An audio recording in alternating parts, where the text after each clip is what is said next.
Welcome, dearest people, to I Need Living Conversations, 158th session. I am with Blue Heron Women. I am Julian Catari.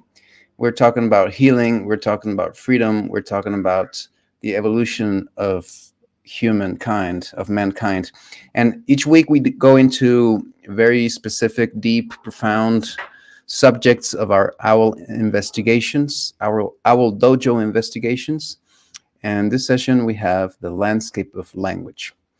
So welcome everyone, and let's see what this topic is about. Because we had the flesh of language like two or three sessions ago, 2 or 3 weeks ago. Right. So how is this different, Ingrid? Well, if we listen to the sounds of an oral language, to the rhythm and tones and inflections that play through the speech of an oral culture, we would find that these elements are tuned in multiple and subtle ways to the contour and scale of the local landscape, to the depths of its valleys or to the open stretch of its distances, to the visual rhythms of the local topography. And excuse me, I think I've got a dog whining at the door again. They can't all come in at the same time. Man, you're so patient. Yeah. Because my cat likes to do that. He's like, please open up the door. And I leave the window open. Well, in the summer, it's not an issue because the back door is always open. But now it's chilly enough that I even had the heater on for a while tonight. Oh, wow. So that's really cool. Yeah. So now it's me running to the door to let dogs in and out. So, hunting for an indigenous oral community entails abilities and subtleties very different from those associated with hunting in technological civilization. The native hunter, in effect, must apprentice himself to those animals that he would kill. Through long and careful observation, enhanced at times by ritual identification and mimesis, the hunter gradually develops an instinctive knowledge of the habits of his prey, of its fears and its pleasures, and its preferred food and its favored hunt.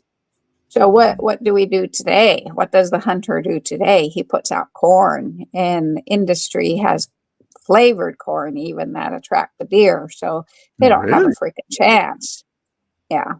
Flavored corn for hunting. Yes, they have persimmon flavored corn and they have apple flavored corn, and yeah. Okay. No, they don't. The hunter doesn't even have to know the animal anymore. Yeah, it's all, they just need to buy stuff. Yeah. Okay. One of the most revealing 20th century accounts of a relatively intact indigenous community is that recorded by a man who listened to the spoken recollections of the Peruvian doctor named Manuel Cordova Rios. Cordova Rios was captured in 1907 when he was 15 years old by a small tribe of the Amahuaca Indians living deep in the Amazonian rainforest. He was carefully trained by the headman of this small tribe to become his successor, and was for 6 years meticulously tutored in the ways of the hunt, in the medicinal and magical powers of the rainforest plants to attain a clairvoyant state of fusion with the enveloping jungle system. Curiously, the tribe's language, which remained largely meaningless to Cordova Rios for 6 months or more, became understandable to his ears only as his senses became attuned to the subtleties of the rainforest ecology. In the course of his account, we find careful descriptions of hunters sequestered in the foliage of high fruit trees, luring partridges toward them with mimicked bird calls, signaling the discovery of an abundant food source.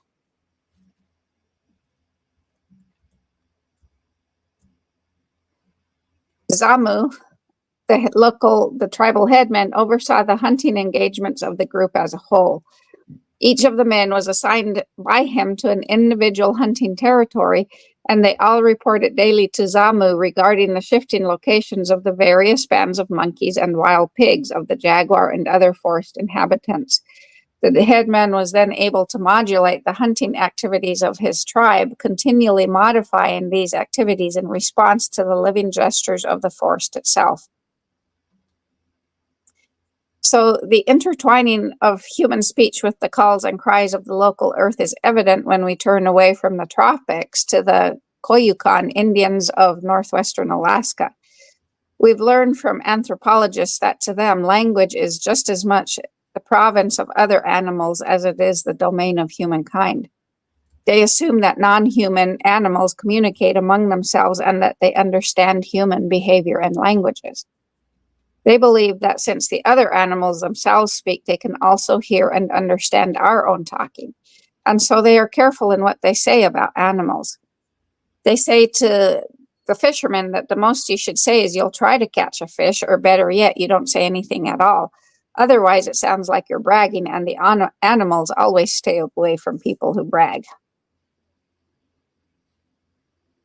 Their assumption is that nature is all aware and that the sounds made by animals are at least as meaningful as those made by humans.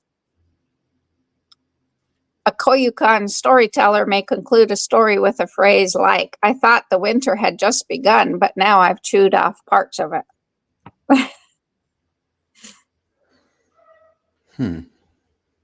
So all things can hear and understand our speaking, for all things are capable of speech. Even the cracking sounds made by new ice on the lakes are kind of earthy utterance laden with meaning.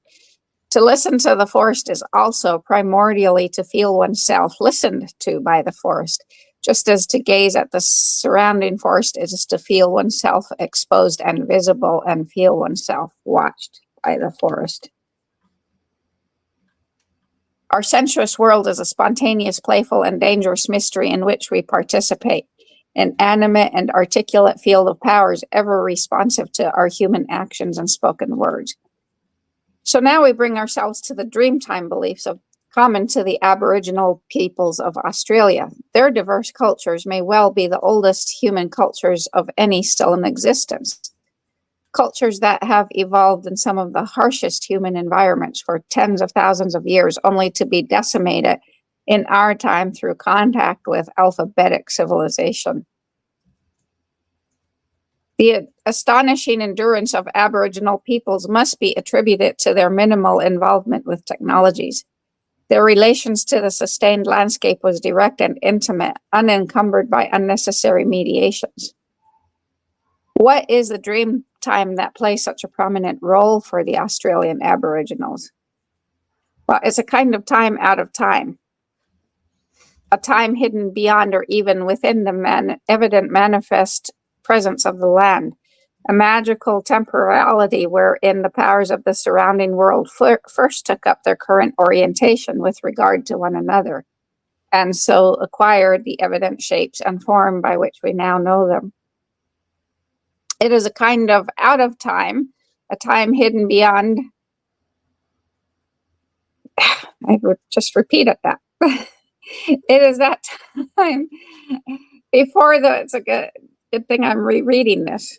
It is that time before the world itself was entirely awake, that dawn, when the totem ancestors first emerged from their slumber beneath the ground and began to sing their way across the land in search of food, shelter, and companionship. Eventually, having found an appropriate location or simply exhausted from the work of world shaping, each of the ancestors went back in, so to speak, transforming themselves into some physical aspect of the land.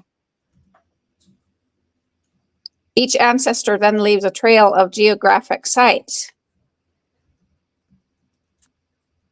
Perceivable features in the land that are the result of particular events and encounters in that ancestor's journey, culminating in that place where he or she went back in.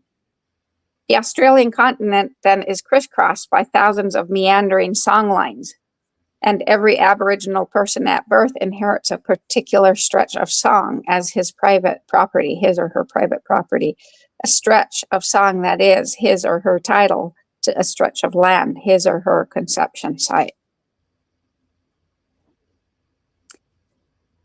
And he or she knows they have a profound responsibility to keep the land as it should be, the way it was when it was first sung into existence, or better.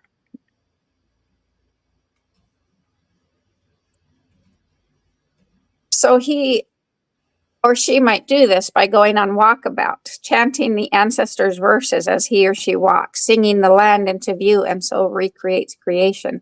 At the end of life, then he or she returns to their particular stretch of songline to die, so that his or her vitality will be able to rejoin the dreaming earth at that place.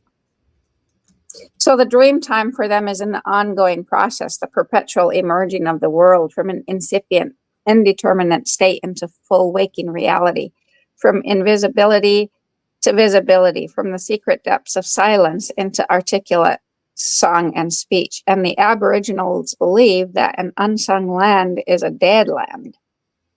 Hmm. So to them, it is absolutely a necessity to sing to the land. And for numerous indigenous oral cultures, the coherence of human language is inseparable from the coherence of the surrounding ecology, from the expressive vitality of the more than human terrain. It is the animate earth that speaks, and human speech is simply part of the vaster discourse of all of that. And that is what we have forgotten. Hmm. So, a carrier Indian from British Columbia said, "We know what the animals do, what are the needs of the beaver, the bear, the salmon, and other creatures, because long ago men married them and acquired this knowledge from their animal wives. Today, the priests say we lie, but we know better. The white man has only been a short time in this country and knows very little about the animals. We have lived here thousands of years and were taught long ago by the animals themselves. The white man writes everything down in a book so that it will not be forgotten, but our ancestors married animals and learned all their ways and passed on this knowledge from one generation to another." How hopelessly insignificant we humans are, just specks lost and blundering through the limitless depths of the macrocosm, drinking from the voluminous air, dazzled by reflected rays and drawn upright by 100 flesh-toned cliffs and slopes. Such encounters with the outrageous scale of the larger body we inhabit should bring us to a shuddering humility.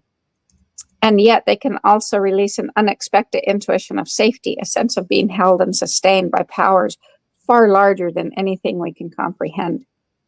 A safety that comes from being merely an anonymous part of what is, from feeling oneself as a clutch of sodden soil and hollow bones with the same wind blowing through them that gusts the high ridges.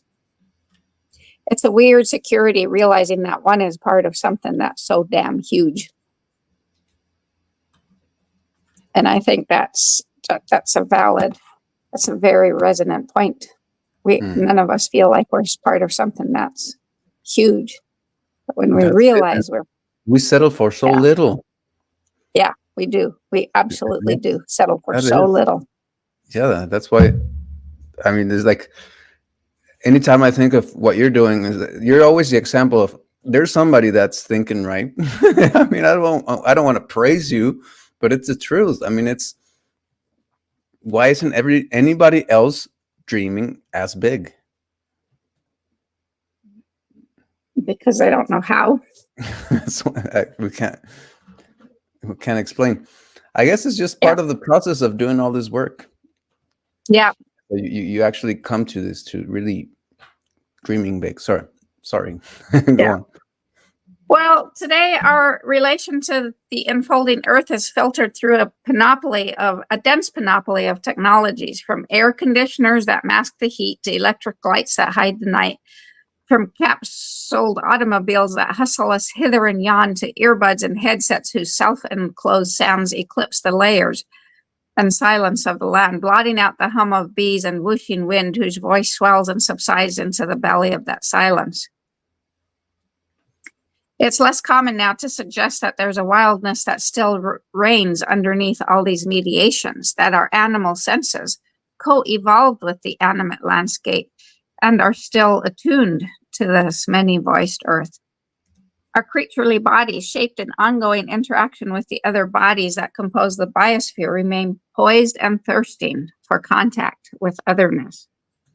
However, cocooned in the clutch of technologies, the nervous system that seethes within our skin still thirsts for a relatively unmediated exchange with reality in all its more than human multiplicity and weirdness.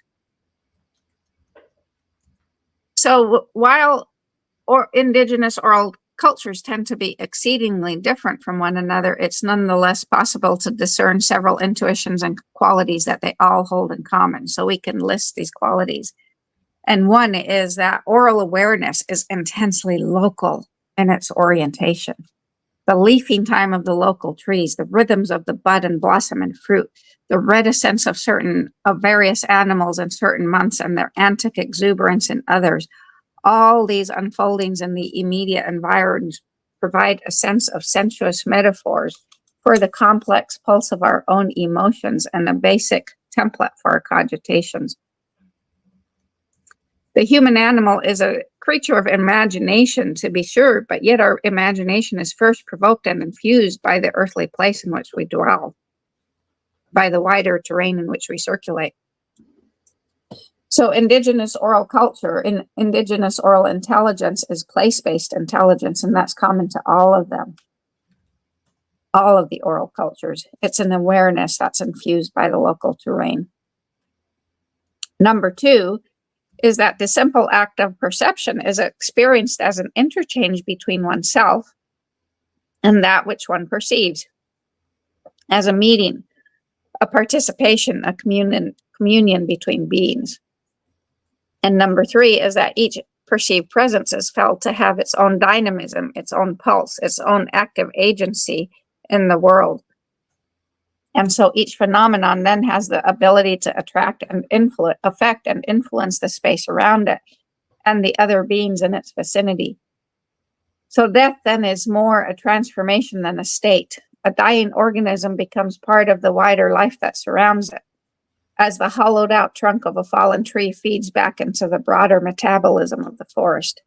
And so there is no clear divide between that which is animate and that which is inanimate, because there's just not, we're the only ones, civilized humans are the only ones that make that distinction. So to oral awareness, everything is animate, everything moves, and the surrounding world is experienced as a community of active agents. And the human community then is nested within a wider, more than human community of beings. Number four, the ability of each thing or entity to influence the space around it may be viewed as the expressive power of that being. So all things then are potentially expressive. All things have the power of speech, but most, of course, do not speak in words like we do.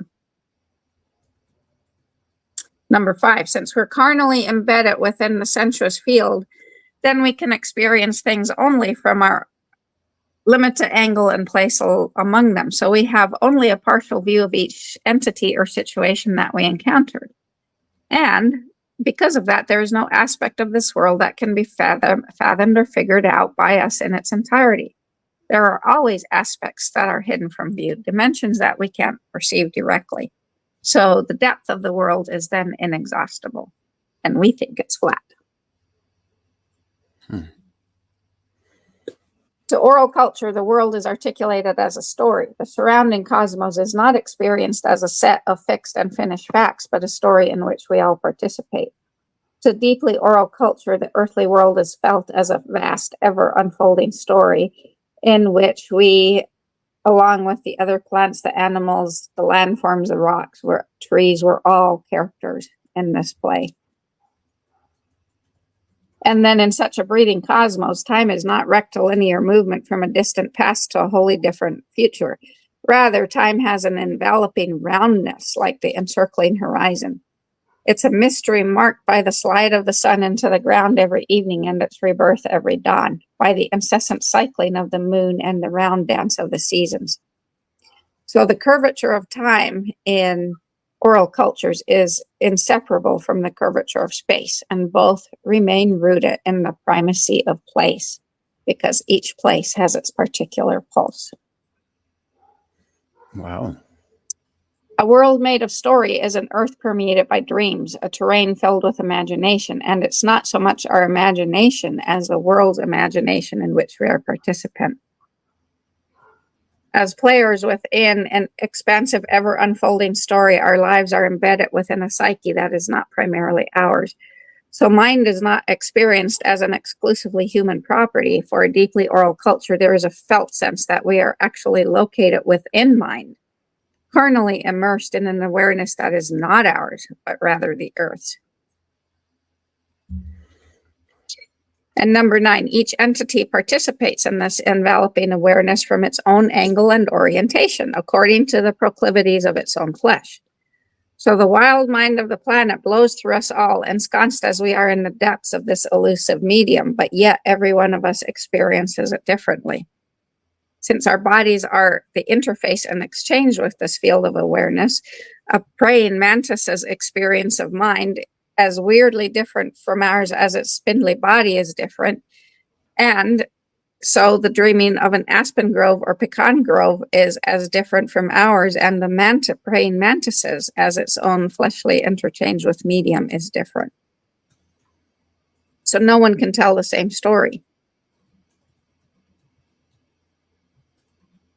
which is interesting because I've probably told this story before, but a couple of years ago, 2-3 years ago, I was talking to the young guy at the local feed store where I get my feed. And he's like, oh yeah, those African vultures that are flying around, they're just horrible. They're just so dangerous. They fly down and they peck out the eyeballs of the young calves. And I'm like, really? Haven't seen that happen on my property. He's like, oh yeah, well they do it. I've watched it happen. And then a few days later, I was at the post office talking to the postal mistress at the time, and she told the exact same story, almost word for word. And that's when I realized it's all bullshit, because no one's witnessed this. They're just repeating the story they've heard. Right? Mm-hmm. No one, we're all immersed in this, but no one has the exact same story. If you've witnessed vultures pecking out the eyeball, first of all, if you're a 180-pound human, why are you not running after the vulture that's pecking out the eyeball of your calf? Right? Are you so scared of a vulture? Right? Maybe just sounds like the story of that is repeated. That's so common. Somebody just hears Absolutely. it. That's what I'm saying. You know, And they tell when it I as if it was realized their own. hearing it from the second person that it was word for word identical, I realized neither one of them had ever experienced this. They were just repeating the story they I've been heard. so shocked to learn that so many stories. I mean, that is so much more common than we would like it to be. Absolutely, it is. Yeah. So we have to understand that it is our bodies that participate in awareness. So no one can feel, much less know precisely how the big mystery reveals itself to another. Each one of us, by our actions, is composing our part of the story in concert with the other bodies and beings around us. And since we're situated within the story, dreaming our way through its fallenness depths according to the unique ways of our flesh, we can't discern precisely how the story can be best articulated by another. So we just have to welcome the stories as articulated by, because everyone has a different experience, a different way of being. Our carnal immersion in the depths of the mysterious ensures an inherent and inescapable pluralism. And even though there is no single way to tell the tale, it's the same tale that's unfurling itself through our gazillion and one gestures. It remains the same earth whose life-giving breath we all inhabit, and the very same mystery that we each experience from our own place within our depths. Oral storytelling cultures with their place-based economies rooted in gift exchange and barter engender a very different kind of self than literate culture with its cosmopolitan market economy, or the digital culture with its homogenizing global monetary systems.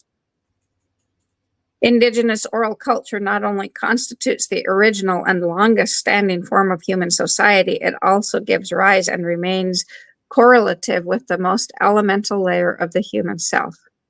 Communal and deeply animistic, yet keenly awake to the elemental practicalities of water, food, and shelter, our ancestral and somewhat collective sense of self remained inseparable from both the body and terrain. And something of this ancestral self stirs and awakens whenever we tell with the whole of our body a story that's rooted in the local land, or whenever we listen to such a tale being told. Our impulse toward participation, our yearning for engagement with a more than human otherness has never been eradicated. The masses turn to formal religion. The myriad shapes of new beliefs that adorn the spiritual marketplace all give evidence to our human craving for relation with that which exceeds us as strong as it ever has been. The whole terrain talks to our animal bodies, and our actions are the steady reply. When we speak of the whole animals, of the human animal's spontaneous interchange with the animate landscape, we acknowledge a felt relation to the mysterious that was active long before any formal or priestly religions. The instinctive rapport with an enigmatic cosmos, at once both nourishing and dangerous, lies at the ancient heart of all that we have come to call the sacred. Temporarily forgotten, paved over, yet never eradicated, this old reciprocity with the breathing earth was here long before our formal religions, and it will likely outlast them all, because it has always been operative underneath our various religions. So our greatest hope for the future rests not in the triumph of any single set of beliefs, but in the acknowledgement of a felt mystery that underlies all our doctrines. It rests in the remembering of that corporeal faith that flows underneath all mere beliefs, the human body's implicit faith in the steady sustenance of air and the renewal of light every dawn, its faith in the mountains and rivers and the enduring support of the ground, in the silent germination of seeds and the cyclical return of the salmon. There are no priests needed in such a faith. No intermediaries or experts necessary to effect our contact with the sacred, since, carnally immersed as we are in the thick of the sacred, this breathing planet, we each have our own intimate access to the big mystery.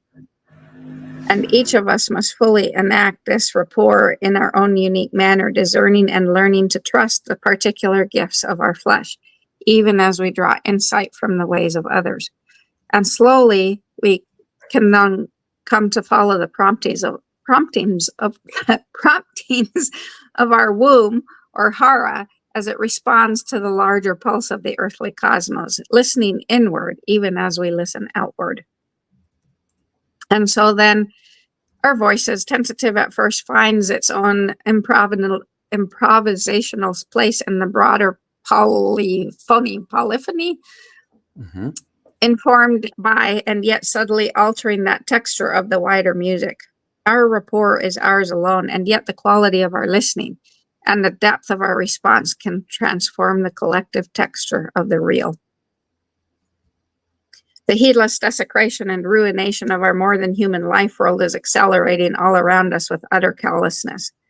How can our culture that is so educated and spiritually curious be so oblivious and so reckless? Well, because we have written all of the ancient wisdoms down in books, effectively divorcing the ancient natural wisdom from the living land that once held and embodied these teachings. For ancients, the local earth was the primary mnemonic or memory trigger for remembering the oral tales. The earthly cosmos flowing its life-giving waters through different regions was the primary mystery, articulating itself through the many teachings.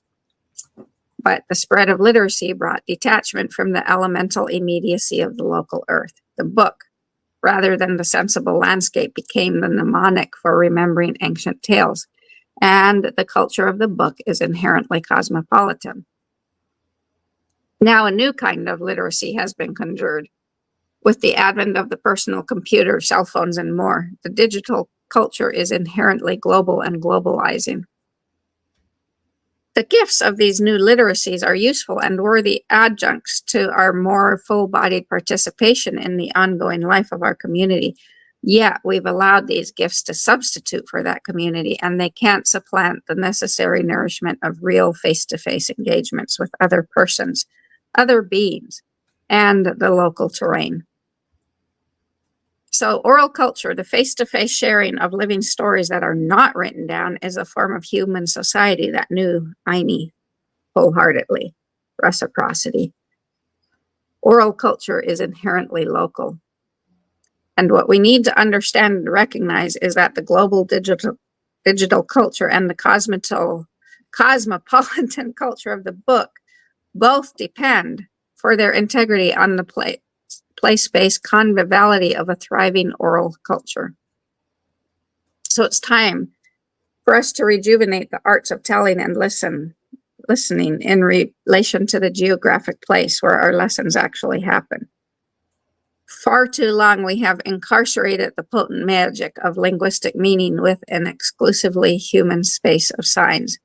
So an American youth may attend high school in New England or California, or perhaps in the Colorado Rockies, yet this will make little difference because the same thing is taught in each location. And they have no clue because they're inside all the time that, they're in California versus the Colorado Rockies. So to renew in ourselves an implicit sense of the land's meaning and its many-voiced eloquence, we must renew the sensory craft of listening and the sensuous art of storytelling.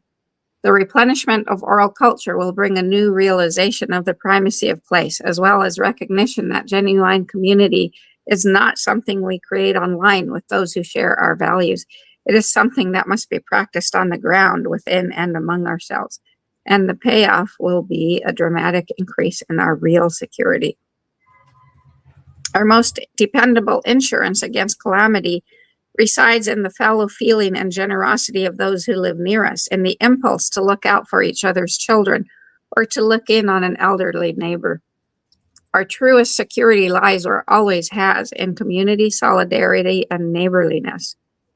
So regenerating oral culture entails beginning to resuscitate local festivals, organizing celebrations to honor the cyclical return of the salmon in song, dance, and spoken story, festivals to honor the becoming fruitful of the trees, and the long sleep of the sun at the winter solstice. Cultivating oral culture means that we take a new pleasure in simple conversation, becoming gradually more aware of the sonorous qualities of our voices and the audible sound spell of our speaking. Renewing oral culture is not at all a matter of turning back the clock, but of stepping out of clock time.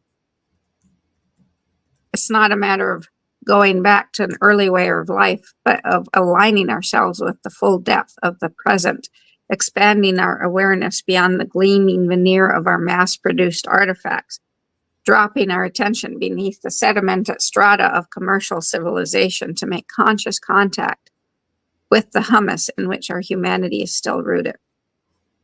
So we can recreate civilization by tapping the primordial wellsprings of culture, replenishing the practice of wonder that lies at the indigenous heart of all culture.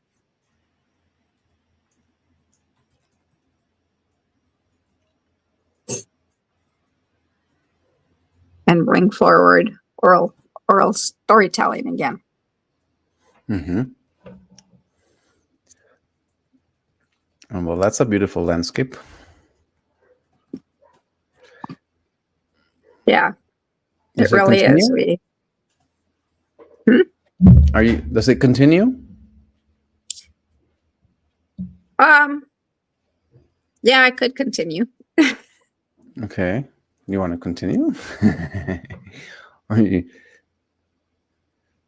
Well, so we must stand apart from the conventions of history, even while using a record of the past. For the idea of history itself is a Western invention whose central theme is the rejection of habitat. It formulates experience outside of nature and tends to reduce place only to a stage upon which human drama is enacted. History conceives of the past mainly in terms of biography and nations and nothing else. So again, stories hold in their narrative layers the sedimented knowledge accumulated by our progenitors.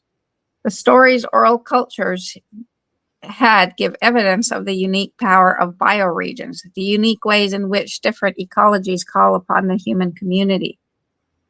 So the singular magic of a place is evident from what happens there. To tell of the events is to tell of the particular power of that site and to participate in its expressive potency.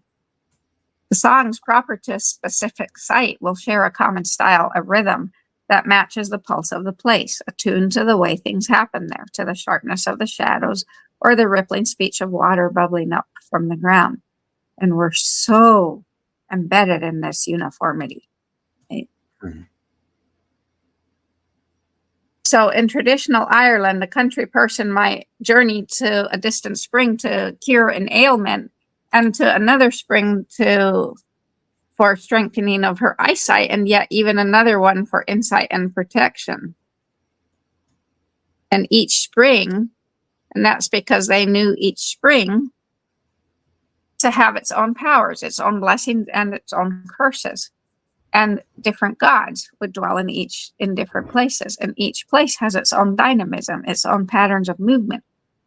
And these patterns engage the senses and relate them in particular ways to let us know that each place has its own mind, its own personality, its own intelligence, and yet it's all part of the big whole. Not separate at all. So alphabetic writing was an important factor in the emergence of abstract homogeneous space, and it was also central in the emergence of abstract linear time. To indigenous oral cultures, the ceaseless flux that we call time was overwhelmingly cyclical in nature. And time is not truly separable from the circular life of the sun and moon and Venus cycles, from the cycling of the seasons, the death and rebirth of animals, and the eternal return of a greening earth. But Western time concepts include a beginning and an end. American Indians understand time as an eternally recurring cycle of events and years. So to fully engage sensorially with one's earthly surrounding is to find oneself in a world of cycles within cycles. But yet we're so stuck on linear time with its beginning and its end. Mm-hmm. The mythic creation stories of the oral cultures are not like the Western biblical accounts of the world's creation, descriptions of events that happened only once in a far-off past. Rather, it's the telling of the mythic oral culture creation stories that actively participates in the creative process that is felt to be happening right now, an ongoing emergence whose periodic renewal actually requires such participation. To oral cultures, and even to partially literate society like the Aztecs, human events take on meaning only to the extent that they can be located within a storied universe that continually retells itself. The multiple ritual enactments, the initiatory ceremonies, the annual songs and dances of the hunt and the harvest, all are ways that indigenous peoples of place actively engage the rhythms of the more than human cosmos and so embed their own rhythms within the vaster round. Time, conceived of as cyclical, cannot be readily abstracted from the spatial phenomena that exemplify it. For instance, the circular trajectories of the sun, the moon, and the stars. A circle demarcates and encloses a spatial field, and the Lakota define the year as a circle around the border of the world. The changes of sunup and sundown around the horizon during the course of the year delineate the contours of time, and time is a part of space. A similar unity of time as part of space existed among the Aztecs, who distributed their years into cycles. according to cardinal points. And the years most feared by the people were those of the North and the West, since they remembered the most unhappy events taking place during those years. Mm-hmm. Also, in the Hopi culture, what we call time cannot be isolated from the experience of space. In the Hopi view, time disappears and space is altered so that it is no longer the homogeneous and instantaneous timeless space of classical Newtonian mechanics. So in the Hopi language, there are two basic modalities of existence, the manifested and the manifesting, that's coming into being. The manifested is that aspect of phenomena that's already evident in our senses, while the manifesting is that which is not yet present in our senses, but is assumed to be psychologically gathering itself toward manifestation within the depths of all sensible phenomena. The language of the Hopi belongs to the Udo-Aztecan family of languages, but yet the neighboring Dene or Navajo speak an Athabascan language, and we find in examples of both a subtle differentiation between manifest and unmanifest spatiality, but yet it's the same. And that is the sense of space as a continual emergence from implicit to explicit existence, and of human desire as participant with this encompassing emergence. So while their languages are different and they have different ways, it's still the same. They still tell the same story. Mm-hmm. So the vitality of each place is rejuvenated by the human enactment and enchantment of the storied events that crouch within it. The ancient Hebrews were the first people to discover a linear, non-repeating mode of time for the first time. The prophets then placed a value on history, succeeding and transcending the traditional vision of the cycle, the conception that ensures all things will be repeated forever, and discovered a one-way time. The Greeks then, by separating past events from the tradition-bound rhythms of verse and chanted story, loosened time itself from the recurrent cycle of the sensuous earth, and opened the prospect of a non-repeating historical time extending indefinitely into the past. So now we in Western culture seem to expend a great deal of effort thinking about the past and trying to hold on to it. By obsessively photographing and videotaping events and then continually projecting and fretting about the future, ceaselessly sending out insurance premiums for our homes, our cars, and our bodies. And as a result of this, we are strangely unaware of the happenings unfolding all around us in the present. And we're totally oblivious to the sensuous present of the world with our civilized oblivion of linear time. Yet our body is always at home in the open present with its mind. And when we allow the past and the future to dissolve in the immediacy of the present moment, then the present itself expands to become an enveloping field of presence. And this presence, vibrant and alive, spontaneously assumes the precise and shape and contour of the enveloping sensory landscape. The human mind is not some otherworldly essence that comes to house itself in our physiology. Rather, it's instilled and provoked by the sensorial field itself, induced by the tensions and participations between our human body and the animate earth. The invisible shapes of smells, rhythms, and of cricket song, the movement of shadows, all, in a sense, provide the subtle body of our thoughts. So our own reflections are a part of the play of light and its reflections. So our inner world, what is it if it's not intensified sky? By acknowledging such links between the inner and psychological world and the perceptual terrain that surrounds us, we begin to turn ourselves inside out, loosening our psyches from its confinement within a world that contains us. And intelligence is no longer ours alone. It's a property of the earth, and we are in it, of it, and immersed in its depth. And we discover that language is not a human invention, but a gift of the land itself. Thinking in accordance with our senses, pondering and reflecting without severing our sensorial bond,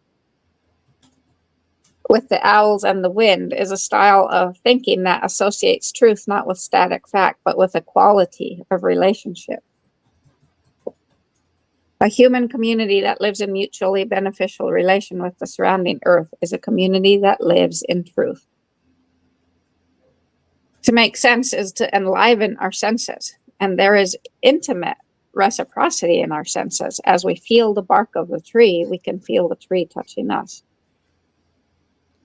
The sensuous world, the world of our direct, unmediated interactions, is always local. The sensuous world is the particular ground on which we walk, the air we breathe. It's not only the scale of our direct sensory interactions with the land around us that we can appropriately notice and respond to for the immediate needs of the living world. We then learn the needs of any particular region only by participating in its specificity, by becoming familiar with its cycles and styles, awake and attentive to its other inhabitants. We seem to have relinquished the grace and humility that comes from being fully a part of the whirling world. We have forgotten a poise that comes from living in storied relation and reciprocity with myriad things, the myriad things that perceptually surround us. And again, it's not a matter of going back, but rather of coming full circle, uniting our capacity for cool reason with the more sensorial and mimetic ways of knowing, letting the vision of a common world root itself in our direct participatory engagement with the local and the particular. It's time for us to all fall in love outward with the world around us and to dedicate ourselves to the terrain that birthed us, to meet the generosity of our land mother with a kind of wild faithfulness. It's time to grow out of the adolescent aspiration to encompass and control all that is. And it's time to become ever more awake to the other lives, the other forms of sentience and sensibility that surround us in the open field of the present moment. For the other animals, the trees, the rocks, the gathering clouds do not exist in linear time. And we can meet them only when the thrust of historical time begins to open itself outward and when we can walk out of our heads into the cycling life of the land around us.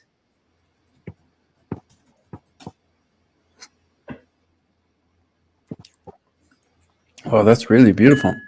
Is that part of the same text that you read before? Mm-hmm. And it reminds me of the sensuous. There was something you wrote once.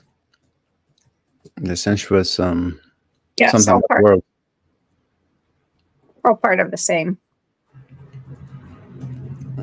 Wow, so it reveals so much that we just don't get to see. Sometimes we don't. I like to think I see that, but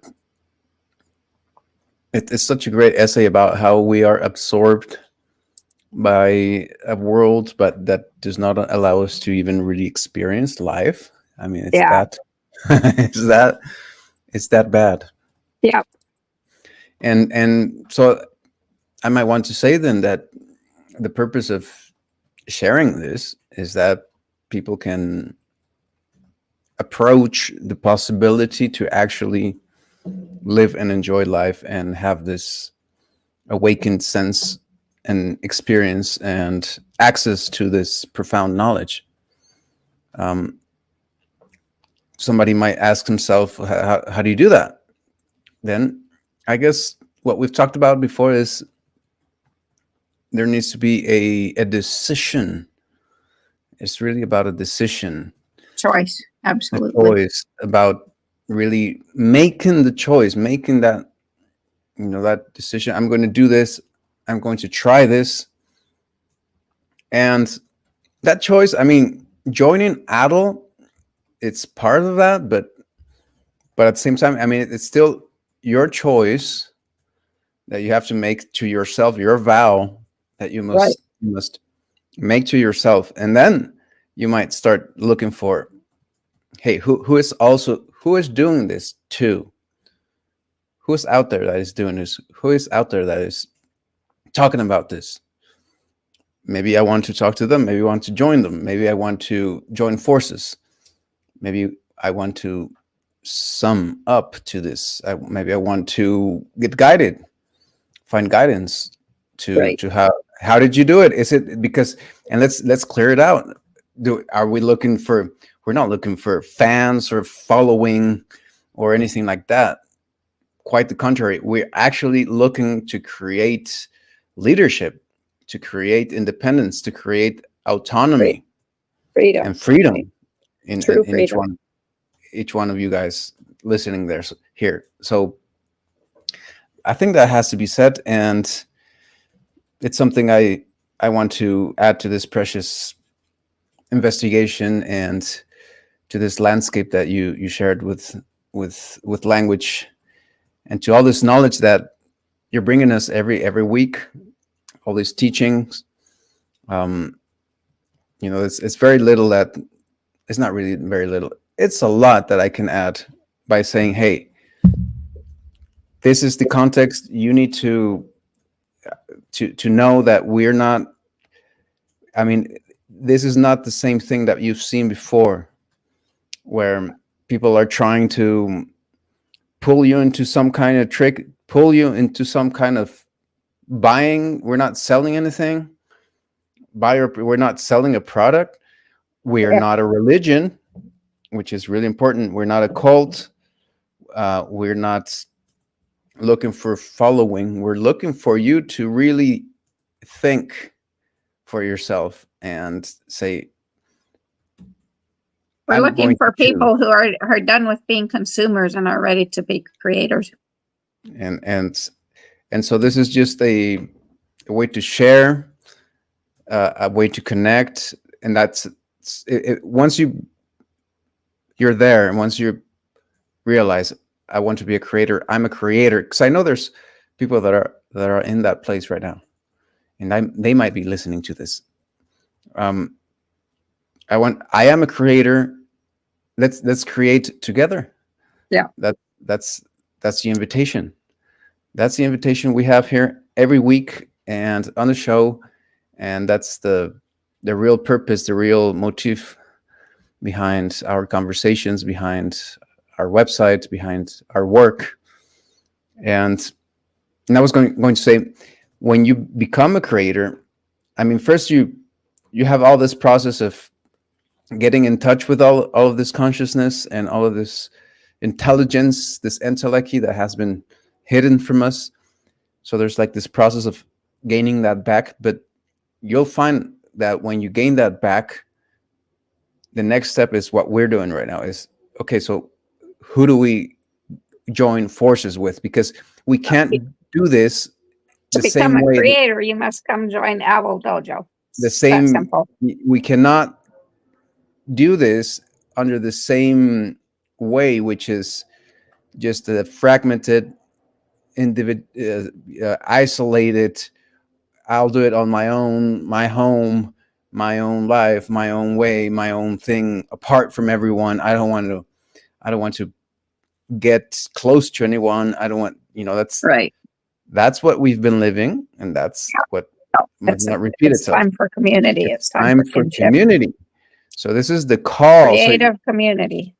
you'll probably get here on your own reasoning, that once you've gone through the process of gaining your intellect, is how do we create community? That's a challenge, and that's what adult is already so advanced with, having created a whole bunch of curriculum, having created a whole vision, a whole organization on how do we do this, how do we make this happen. This has been the work that we've been doing for the last 3 years, and there's a lot more ahead, and people Oh, are and invited. we're very soon going to be opening our first OWWL Sustainable Life Temple Dojo system in a very mystical and hidden ranch, which will reveal itself as we're ready to open its doors to the first 21 apprentice, protege, artisan Mhm. creators. Yeah. So I hope that everyone has heard this and are happy to invite them, and invite them to the next session, which you said will be at The Gospel of Greed. The Gospel of Greed. Oh my. And if we have time, we will venture into salmon economics. Okay, that's cool. All right, sounds exciting. So this is for we're changing the time, right? 6:30. Yeah, let's go to 6:30 Central Standard Time. 6:30. That's good. Okay, 6:30. Now that there was a time change, we changed to 6:30, and the invitation is there for everyone to join and to be there. That time will remain till well past the winter solstice before daylight starts lengthening again. Mm-hmm. Well, so wonderful. Thank you, everyone. And with that being said, we'll see you next session. Yeah. See you next. So bye-bye.